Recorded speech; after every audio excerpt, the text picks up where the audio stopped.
I was up on Fanad Head recently with the family. Had a lovely weekend in the lighthouse. You can rent some of the houses in the lighthouse. I came back and I was doing a column for the Irish Times. So I used the story, I used my adventure in Fanad. And what I do in columns is I tweak it a little bit. And sometimes I slip in a character, let's say, who wasn't with me, but I kind of slip it in as a way to tell the story. So I'm still telling the real things that happened, but through the lens sometimes of a mysterious character who maybe wasn't there. The character that I use mostly in those columns in the Times is the General. I just call him the General. I never say anything about him. I never say anything about why he's called the General. Like, I give nothing away. And I do talk about his family sometimes. I do talk about him being, at one stage I used to talk about him being married, and then he got divorced, and it was a messy divorce, and it's like there's a relationship between him and the lady wife even after the divorce.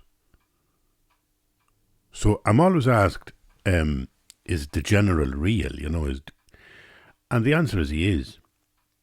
He is insofar as initially, and it's nearly 20 years ago now when I started the columns, but initially he was absolutely directly based on a particular person without giving the name of the person away. And the person in question knew it was about him. And he used to enjoy me writing about him. Now, over the nearly 20 years, I think it's 18 years now since I've been writing about the General, he has morphed, because sometimes I used to use him in the newspaper to tell another story. So if something happened, if I heard a beautiful story from somebody about their life, but it was so personal that I couldn't use it about them because they wouldn't want to be exposed in the newspaper, sometimes I would use the General then to convey that story. And that allowed me to, say things anonymously. And that's happened so much over the years that, to be honest, the General is now a kind of a vehicle that carries many different stories. It's like different people incarnate as the General. But it's always still true.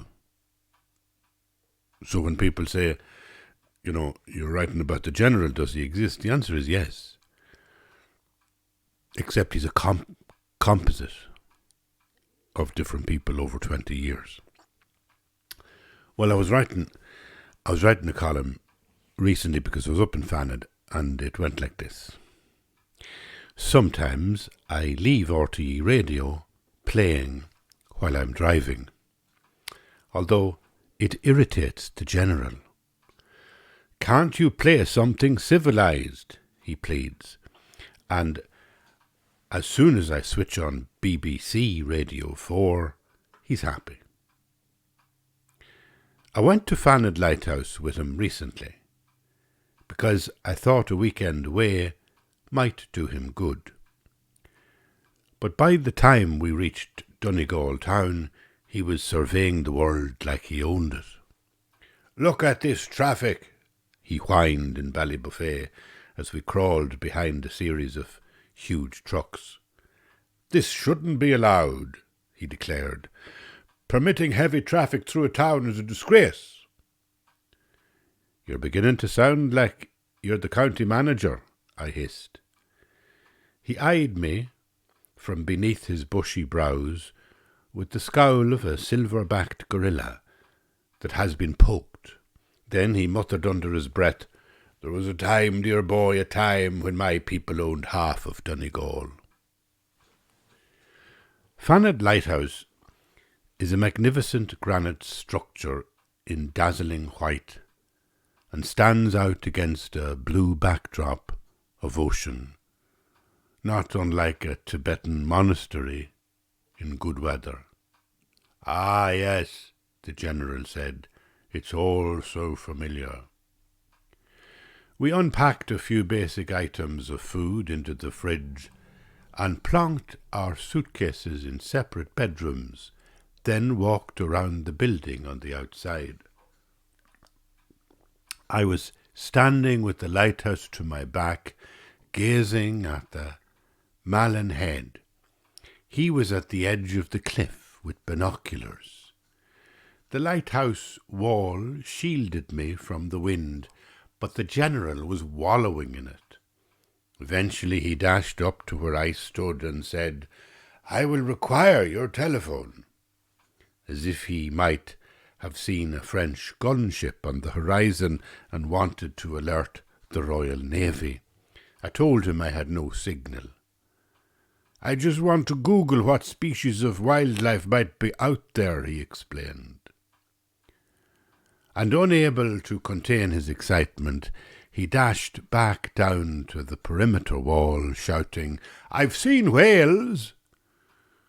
with such excitement that nearby tourists ran to join him, listening as he pointed in all directions. "Over there!" he shouted. "No, over here!" The tourists screened their eyes with their hands in the hope of seeing a minke whale or dolphin, but none appeared. The crowd dissipated, and the general marched back to where I was standing. "We shall end up on Tory Island. If that wind gets much worse, let's get inside." Attached to the lighthouse are living quarters available for rent, and the entire building stands on a promontory that offers exquisite views of the coast. Later that afternoon, a tour guide brought us to the top of a spiral staircase, where the lighthouse lens is situated, and told us about a ship that sunk in 1917 after hitting German mines. It was carrying hundreds of gold bars to finance the Americans if they would but join the war, he said. "And who owned the gold?" the general wondered. "The British," the guide explained. "Hundreds of gold bars were lost, but most of them were recovered, although there's about 24 still down there." That evening we sipped red Bordeaux and ate Indian food from plastic containers. "To think of all that gold," the general mused, "just beyond our fingertips." "It's not the gold I think of when I look out," I remarked. "It's the emigrants." "What emigrants?" he wondered. I explained that some folk heading for America in the 19th century travelled from Derry. They would stay on deck as the ship left harbour and journeyed through Lough Foyle, and then around Fanad into the Atlantic. Their last glimpse of Ireland would have been a lighthouse on Innistrochel Island, just north of Malin. When that light faded completely, the poor emigrants fell silent, only then realizing the terrible reality of leaving their home. By the time we finished the chicken korma and emptied a bottle of Bordeaux, he wanted to go outside and look for whales again. So out we went in darkness and watched the light above us reaching into the black swell. "In a curious way, this wilderness feels like home," the general said. And I said nothing, though I understood what he meant. Because sometimes the most remote locations draw our attention not because of their beauty, but because they fill us with a sense of our own mortality and ultimate destiny. We stood in silence, our backs to the lighthouse and our eyes on the indifferent sea. And then the General spoke calmly. "It's time we opened that other bottle of wine." Now, I'll tell you about this little story. You see, what I think I was trying to get at is that sometimes you can feel lonely when you're at the sea. Sometimes the exquisite beauty of nature makes us feel lonely. I notice, for example, and I'm here now in Donegal, I'm working in Donegal here for the past 4 years writing books, but I notice sometimes when I want a break, I go down to the sea. It's about 8 minutes away in the car, Carrickfinn, and it's beautiful and it's lovely to walk on it. And I go on, let's say, the first day, and I'd be telling myself, this is brilliant, I'd be able to come down every day for my walk, for my exercise. And then I'd notice maybe the second day or the third day, I wouldn't feel like going down. There'd be something stopping me. It'd be like I'm working at maybe writing a book, so I'm there at the screen, and then when I'm finished, and I think I want to go down to the beach and walk along on my own with the waves crashing on the beach beside me. And it's like I don't want to go because I'd be lonely. And I might go into Letterkenny instead, or I might go to some other town like Dunloe, because I think because you're walking around the town and you're meeting people. And you're going into shops and you're meeting people, and you're getting a sense that there are other people in the world besides yourself.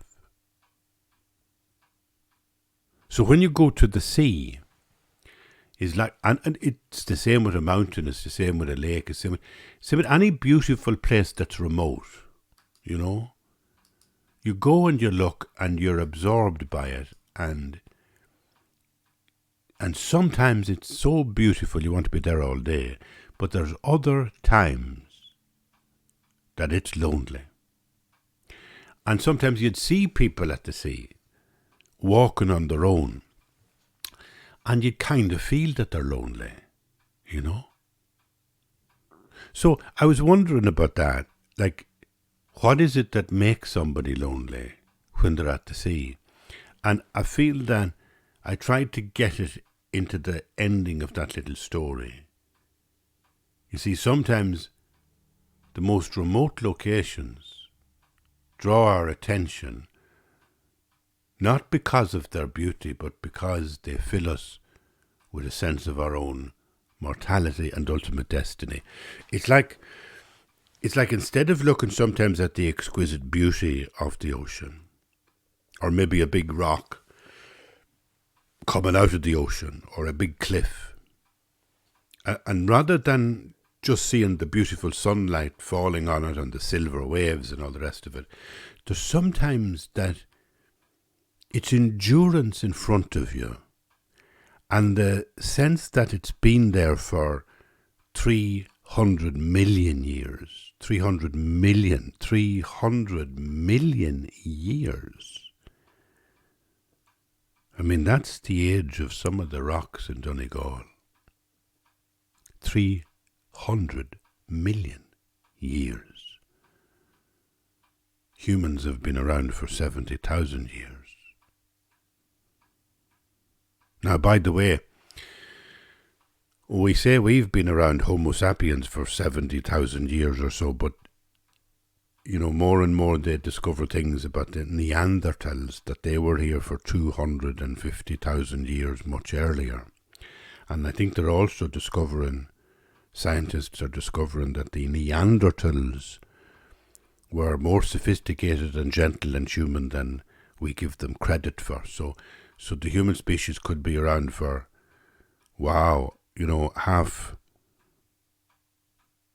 500,000 years. If you incorporate various species like Neanderthal. Anyway, that's neither here nor there. All I'm saying is that nothing compares. Even if we were here for 500,000 years, 500,000 years, I'm talking about rocks who've been sitting down there at the edge of the road for 300 million years. That's one of the amazing things about places like Donegal. And you walk along the beach, you walk along the edge of the cliff, and you have this sense of their exquisite beauty. But then these other moments come, and it's like their permanence, their long endurance, makes my life seem so short and insignificant. You know? Like even their presence is defining the way the landscape looks for birds and fish and humans and Neanderthals, if there was any Neanderthals in Donegal. I don't know. But just the rock being there is actually influencing and interconnecting with bird life, animal life. And the sun has shone every morning of those millions of years. Millions. Summer has gone and winter has come. Ice ages have come. Tropical heat periods have come. And all the time those rocks are there. And you're looking at them. You're listening to the sound of the beach. And one's own life, my life, I'm 70 years of age. I used to think that was an old age. And now I think it's just the day after my childhood. The day after my childhood. It's like as short as that. What I know is that it is old. What I know is that my little life is behind me.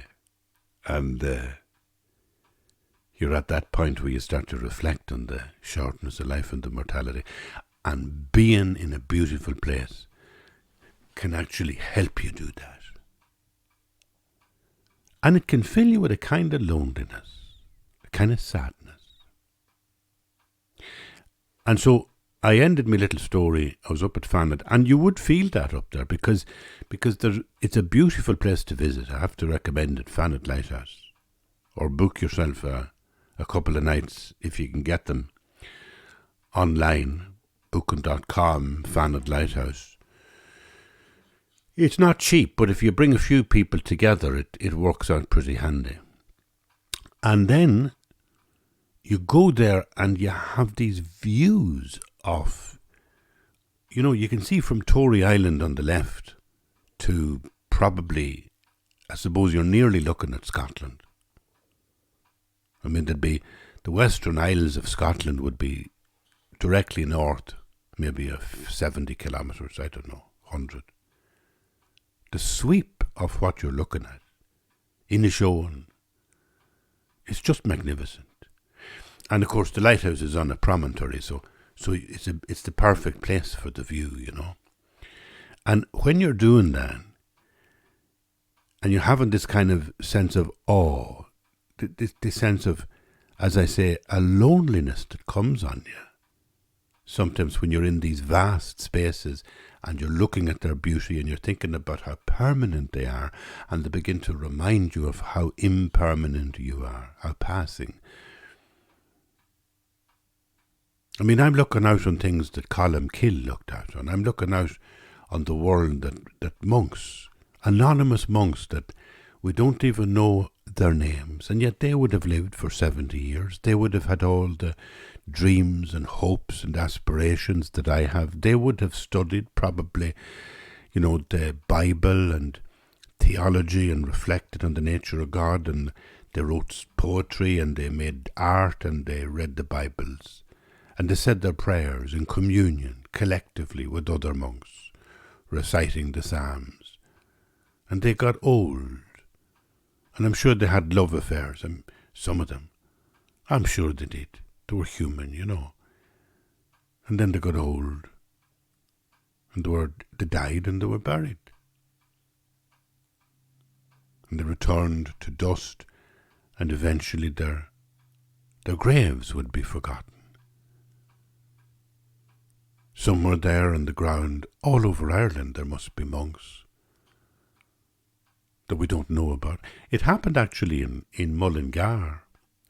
One year they were making a car park in the middle of the town, and they were halfway through it, and they discovered it was a burial area, and they dug up the old bones, and they used to find shells, scallop shells, around the neck of the skeleton. And they realised this was a sign that somebody had been to Santiago de Compostela. So these were monks like maybe back about the 9th, 8th, 7th century, and they're going to Santiago de Compostela on their pilgrimage, and then they're coming home to their monastery in Mullingar. And they probably have the little shell in their room, you know, in their cell. They'd be using it like as a kind of an icon. You know, I made a pilgrimage, and that's the shell, that's the symbol of it. And then years later they die, and the other monks would have a habit of saying, wouldn't it be nice to bury Brother John with his shell, you know? So when they were digging up this car park in Mullingar, they found all these dead monks with scallops round their necks. And they took all the remains away to store them and, investigate them and check them out. Carbon dating and all that. Well, those monks are now forgotten, and there must be so many places around the country that the same thing is true, you know. And it's just the passing of life. That at 70 years of age, at my age, you have to kind of look at that. And one of the places that it comes to you, or that it comes to me anyway, is when I'm in a beautiful space, when I'm walking on a beach, and I can feel a kind of a loneliness. Well then, at the end of my little story, I said, we stood in silence, our backs to the lighthouse and our eyes on the indifferent sea. And then the General spoke calmly. It's time, he said, we opened that other bottle of wine. And the two things there that mattered to me were to try and describe the sea as the indifferent sea, because lonesomeness in beautiful spaces, it arrives because when you start to feel that, you know, the way the sea is just the sea, and rocks are just rocks, and a mountain is just a mountain. It's like you can't think like, well, the sea is worrying about me. The sea hasn't a consciousness that's kind of, cared about me. You feel disconnected from it. You feel like there's the sea, there's the rocks, there's the cliff. They're all there. They've been there for millions of years, and I'm just like here for a flash second and I'm gone. That's where the loneliness comes.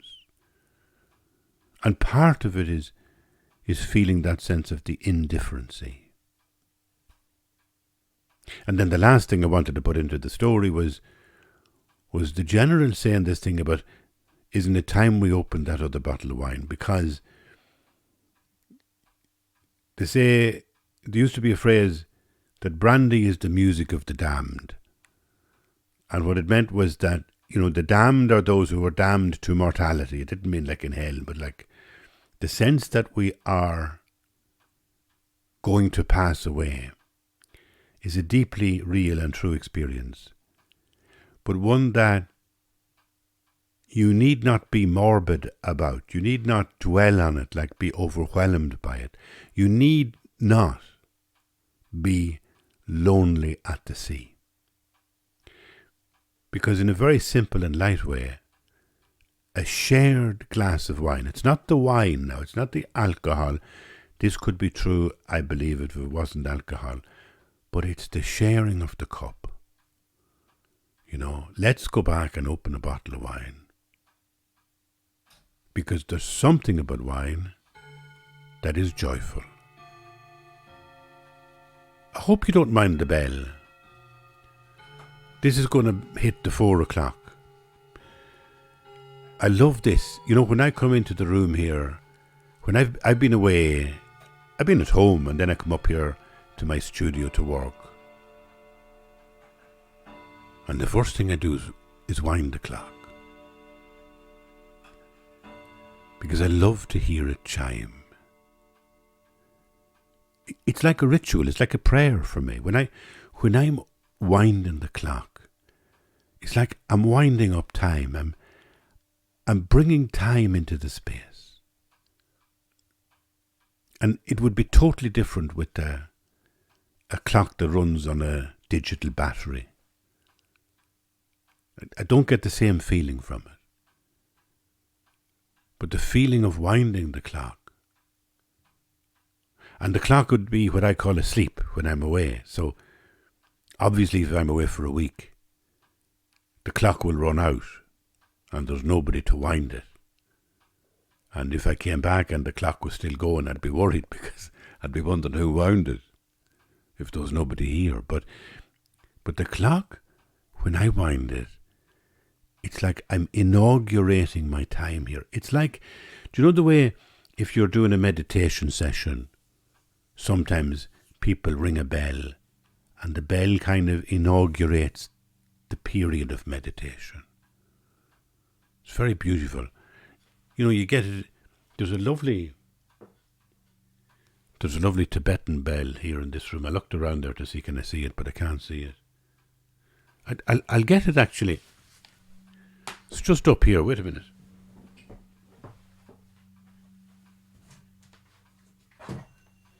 Here we are. You know, the Tibetan bell,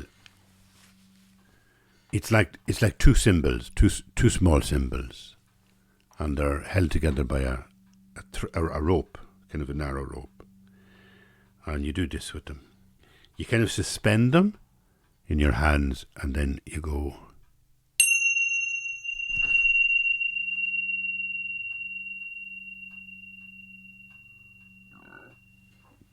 And in a meditation session, it's beautiful when you have this sense of focus, because it's like marking out in time the space within which you will pay attention. So if I'm going to pay attention to just the mystery of God's presence, and I inaugurate it with a sound like this,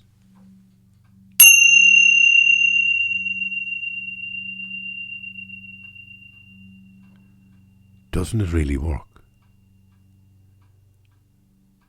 And then you're in that time of attention. And then to close down the session, the bell goes again. So the bell is beautiful, but I find the same experience when I'm using the clock. When I wind up the clock, it's like I'm not paying attention like as intensely as in a meditation session, but I'm aware of God's presence in the background all the time. Because through the clock, through the space, through the sound, is coming something from elsewhere. It's like saying hello. And I love it. Sometimes at night, I'd be here at night and I'd be in bed asleep. And then maybe I'd wake up because I'd be thinking of, what I'd be writing. What am I writing in the morning, you know? And then I'd hear the bell down the corridor. And it would seem so beautiful. So to have a clock that you wind up, I think is... I spent a good few pounds on it now. It was over €100. And I don't think you'd get much for less than 100. So you might think that's an awful lot of money to spend on a clock, but it does something else for me as well, you know. It gives me a sense of presence. And to go back to the sea, there's a loneliness that comes on you at the sea. There's a loneliness. And the way that you break that is through companionship. The word companion itself is compañeros, to break bread. Companionship is an idea that's rooted in the Christian Eucharist. The breaking of bread. And the breaking of bread in the Christian Eucharist is like a way of self-definition or communal definition. It is a way that we kind of say, well, what's the fundamental way that we understand life? And when we say that we understand life by sharing in the life and in the body and blood of Christ, you know, we are this cosmic Christ, you and me, we are here. And now we share this bread and wine at a Eucharist. It's a profound expression of what they call now solidarity with other people. And it's based on identifying with everything that Jesus said. That Jesus said he was. Like the link is always through the Eucharist. The link is, I'm here and there's different ways I can define myself. I can go to a psychotherapist and I can develop a narrative which uses psychological language, and it frames a self-understanding that I kind of buy into. Or I can do it at a political level. I can look at, you know, various ways.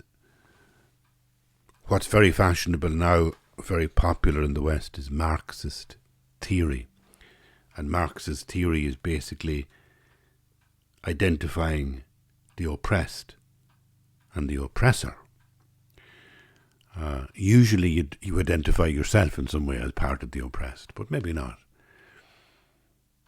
And so from that kind of essential template of Marxism, you have, you know, critical race theory, you have colonial notions, post-colonial theory. You have all sorts of ways of identifying yourself, kind of politically, or even in feminism, which has, I think, a link as well with the Marxist idea of oppression and tyranny. Smash the patriarchy. So you can develop a kind of an identity which is, as I say, political, philosophically political. And these are various ways that you self-identify. You say, well, this is who I am. And now that I think of it, actually, and it's just come into my head, the more recent one is actually the whole idea of gender and sexual identification. That sexuality and, more recently, gender has become a kind of a way of saying, well, this is who I am. So the great question that everybody has in life is, who am I? It's the great question that Hamlet has. Who am I? And so there's different ways of answering that, and some of them, as I say, if you went to a psychotherapist, you might need to frame a sense of identity based on psychological ideas and language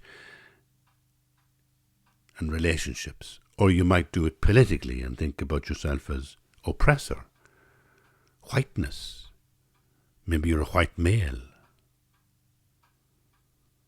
Or you might see yourself as oppressed in different ways. Or you might have a gender or sexual identity that you say, this is more important than any other way that I think about myself. This is who I am. And there are all the different ways of identifying yourself. And the one that I leave out until last is the one that, for me, is the most important one, and that is in faith. And in faith, if I identify as in Christ, if I say that myself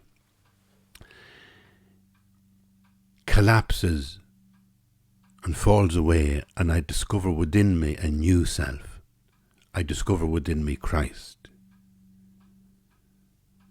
I'm saying that this is a new way that I can identify myself.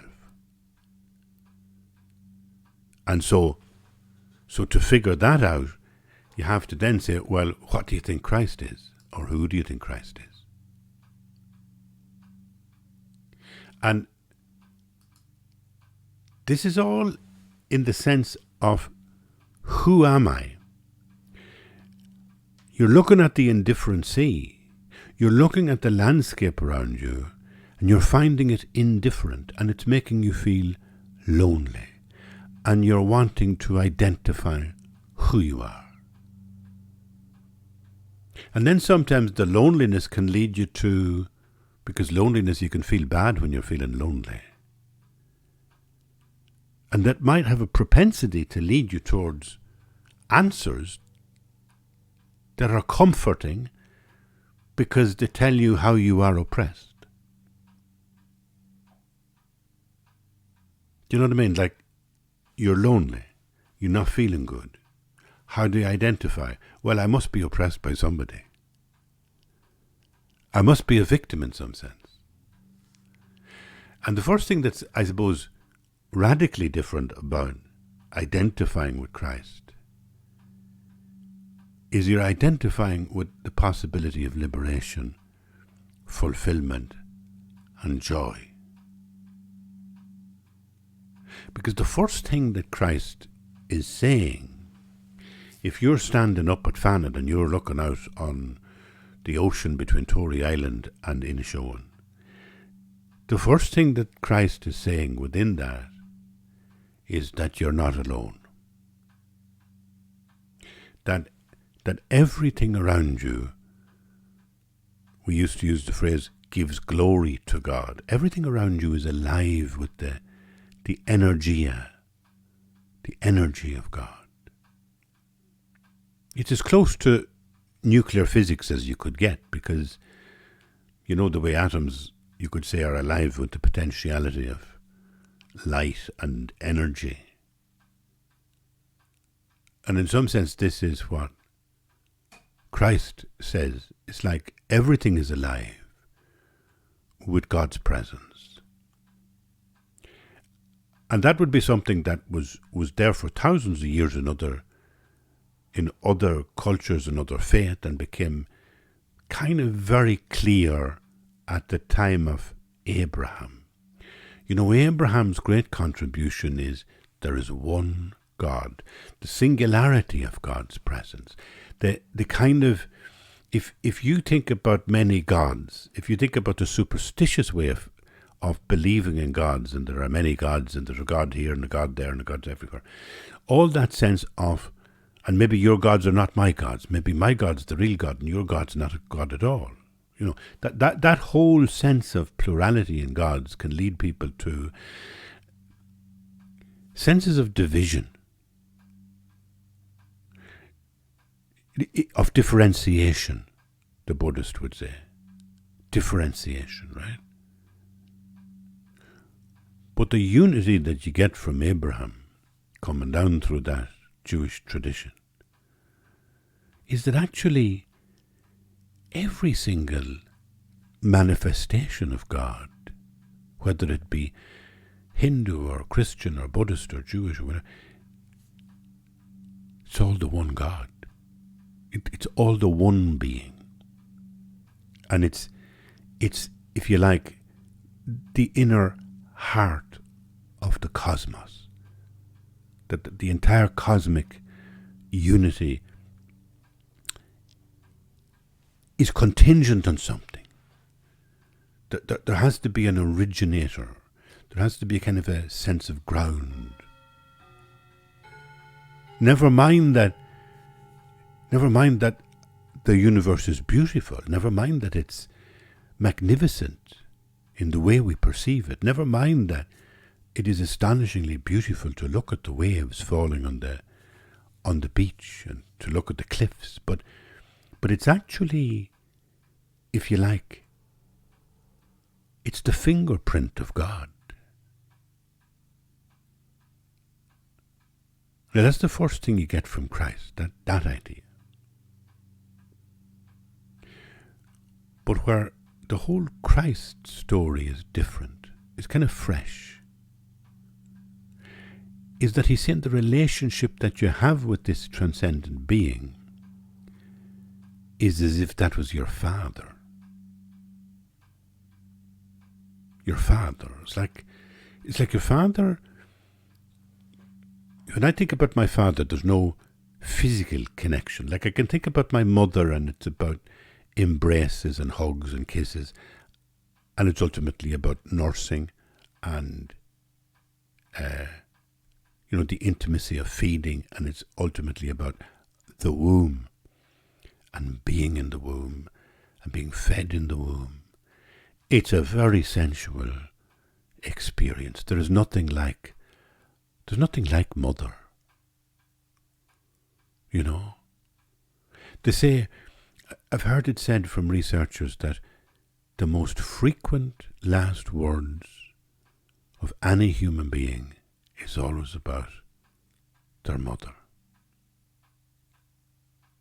Because your birth mother, your mother in life, in some way is the archetypal incarnation, or the incarnation of a deeper archetypal shape in your consciousness. Beautifully expressed, it seems to me, in the Theotokos, the Mother of God. I was talking to somebody recently, and they were shocked. They were listening to the podcast, and I talked about, Mary being the Mother of God, and this person wrote to me and said, I never knew that. I thought we were supposed to believe she's the mother of Jesus, but not God, like. And I said, yeah, no, that's the magnificent idea that evolved, in the early years of the church, that in some sense, if Christ is so completely an expression of divinity, then, and he is, there's no difference. Like he is human and he's divine, but there's no difference. They're the one thing. Then you've lifted up the idea of what human life is to an extraordinary high level of the sacred. So the oneness of God being everywhere is one thing, but the intimacy of the relationship then that I have when I'm walking down the beach and when I'm feeling, as I say, I can feel a clear thing with my mother, and I can think about Mary, the mother. But the Godhead, the kind of idea of remote Godhead is at one level transcendent. It's at one level something that's remote, that's so far away it's beyond the furthest distance of the universe, even if the universe is infinite. And maybe the universe is infinite. I mean, that's another possibility that scientists look at. And it's hard to get your head around that the universe is infinite. But even if it is, it has a ground. There has to be a dynamic. It's not just a shadow or a hologram, And it is, to an extent, a hologram. The whole universe is a pulse. The whole universe is a hologram. But it's a good model to think about it, because there has to be some kind of contextual root or base, or in philosophy what they call an ontological origin of being. And from Abraham's time, people began to say it is God and it is one and it is everywhere, and it's not like it's not like God is some sort of character within the universe, as part of the universe. He's not a being a being in the universe. He is being. He is all being, is God. Everything is God. There's nothing but God. He's being. And then you think, well, wow, that could be a big relationship, you know. You might be slave and master in that dynamic, but no. No, Jesus says, it's like daddy. Because the father model is one that you don't have a sensual human causality relationship with, like in a womb, and yet the father is the one who minds you, who always minds you, who always forgives you, who always looks after you, who always shelters and feeds you.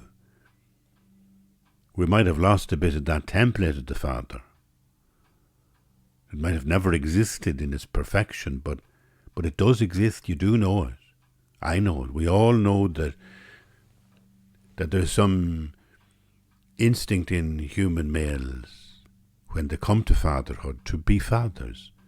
And they know what they should do, even if they don't do it, is to be a father.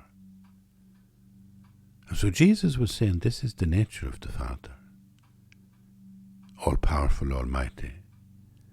And yet like a father to me, Jesus. This is the one who loves me like a father, like daddy. Would do anything for me. And then, by the fact of what happens to Jesus, he becomes the Christ. In his non-violence and compassion and love and just speaking the truth and being the truth, and then there's a transformation that people talk about as the resurrection, that we can understand Jesus now bodily, transformed, physically fully. That can be a stumbling block because of modern science. And it seems to me that it's a necessary thing to hold on to in faith. That when you talk about the transformation of Jesus to become the Christ, you're really talking, you've lifted off, like you're like a plane or an eagle that's lifted off. You're off the ground. You've left rationality behind you. You are poetic. You are flying above the ocean like the poetry of a bird. He is risen, fully, completely. You get that into your heart, get that idea into your heart, and then you begin to realize. You realize it because it works, not because it's logical or rational, but you realize it because you begin to find your own body. When you breathe into your body, when you take life into your body, you begin to realize this is Christ. There's something here, and you'll be following it all your life. And you'll be trying to work it out all your life. And sometimes you'll realize that you can never work it out with the head. The same way as the two boys on the road to Emmaus, and they met a stranger, and they're talking and talking and talking about the nature of the Christ and Jesus and what happened in Jerusalem last weekend and all the rest of it, and they can't figure it out. But when they start to break the bread and share the cup of wine together, the three of them, they begin to realize he is with us. Christ is with us. So this sharing of the cup, and I have a reference to that in the story. Do you see? The general says it's time to open the other bottle of wine. I'm not being sacrilegious now, but I do feel that the sacramental nature of the church is spilling out into every aspect of our lives, and I think that's a wonderful thing. You know, we used to go into churches, and now sometimes we go into the room in our heart and pray in it as if it was a church, as if there was a cloister of the monastery inside in you. A space that you can go to at any time. And there's other ways through the internet and through technology that you can access shared prayer and shared Eucharist with people all over the world.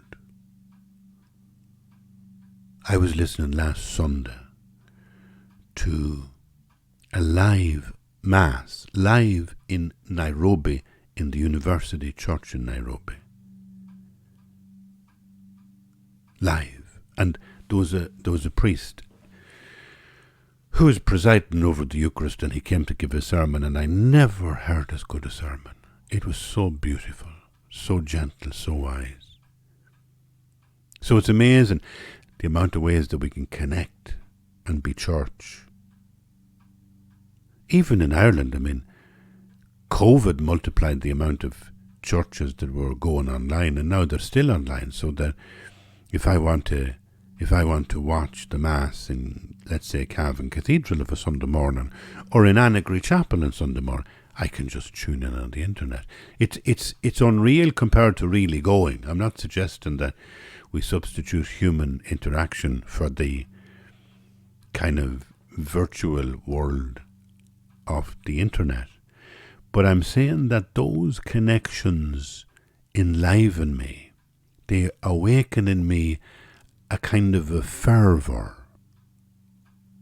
And it also spills out into social occasions, because sometimes I find, and this is true over 40 years or 30 years, 40 years actually, of family life, I find that sometimes I drink too much, sometimes I drink far too much, but a very good lot of the time as well I have sat down to meals with my family, and I have felt it like a Eucharist. I felt it like the blessing of forgiveness and love and listening and sharing and tolerance and kind of communally eating that makes you one as a group.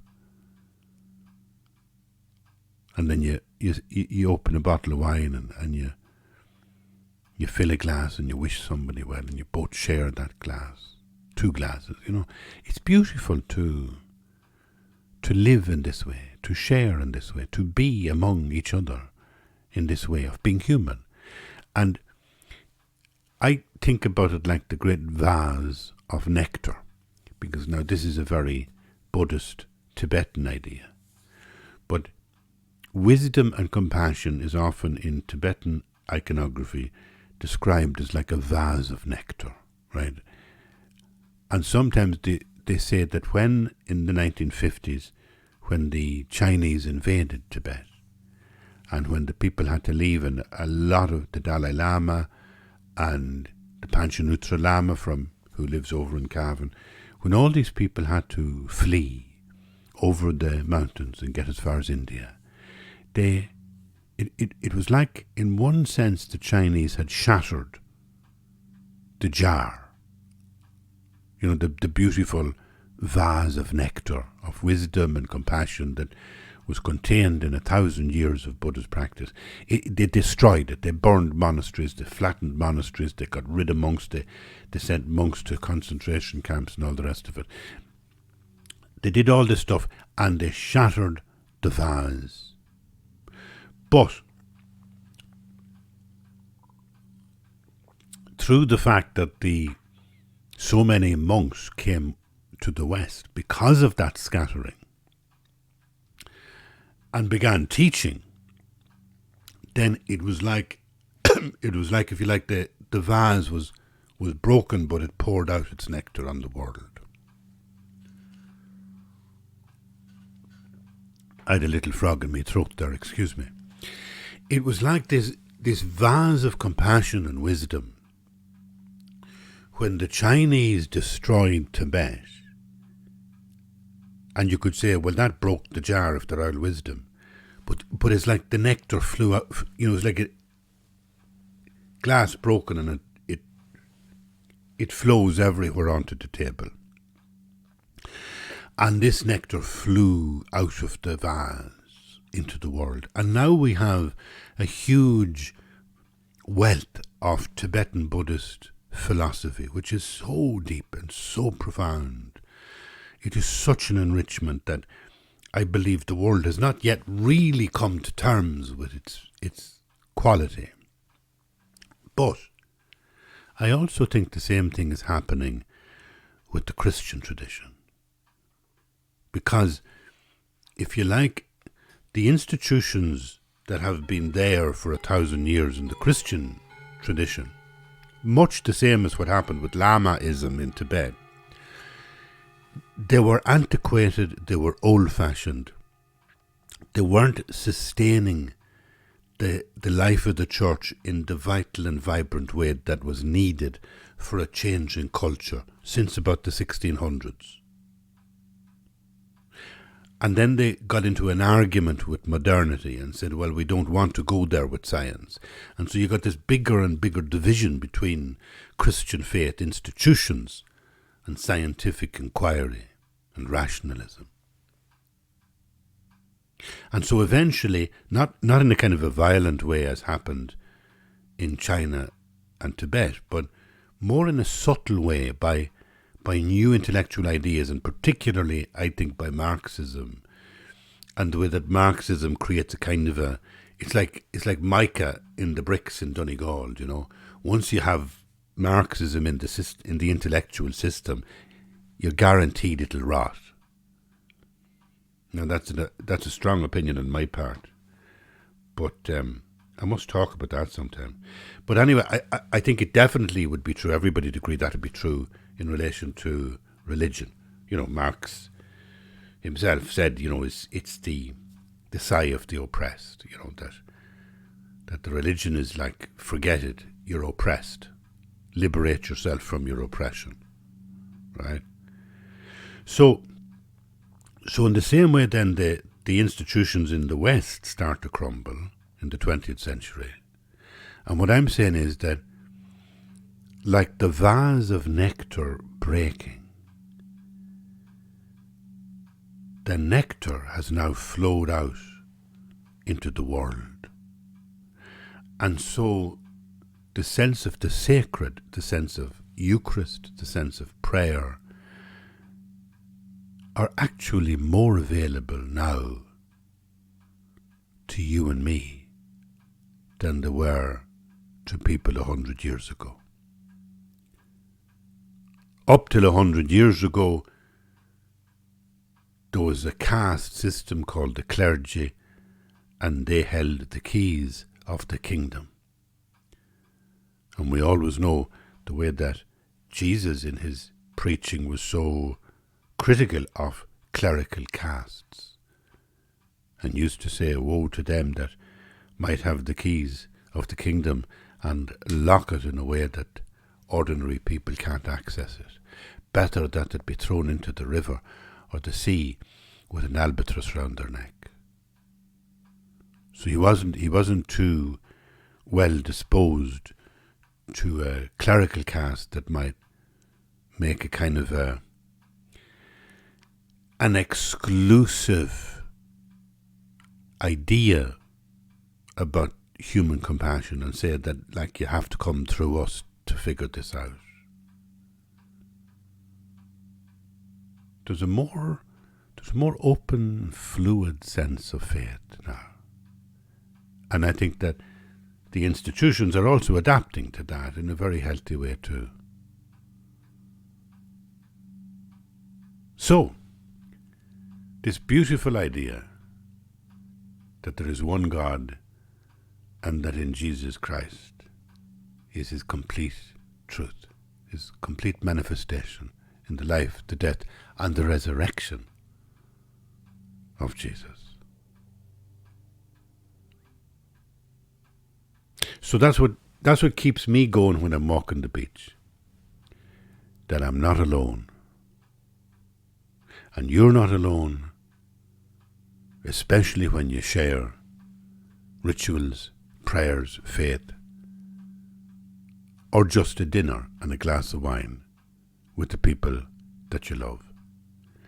And when you embody love and make those rituals of having a glass of wine or having a chat or having a cup of tea or having a meal with people you love, you're becoming Christ. You are Christ. So, like, wow, thank you for being here. Thank you.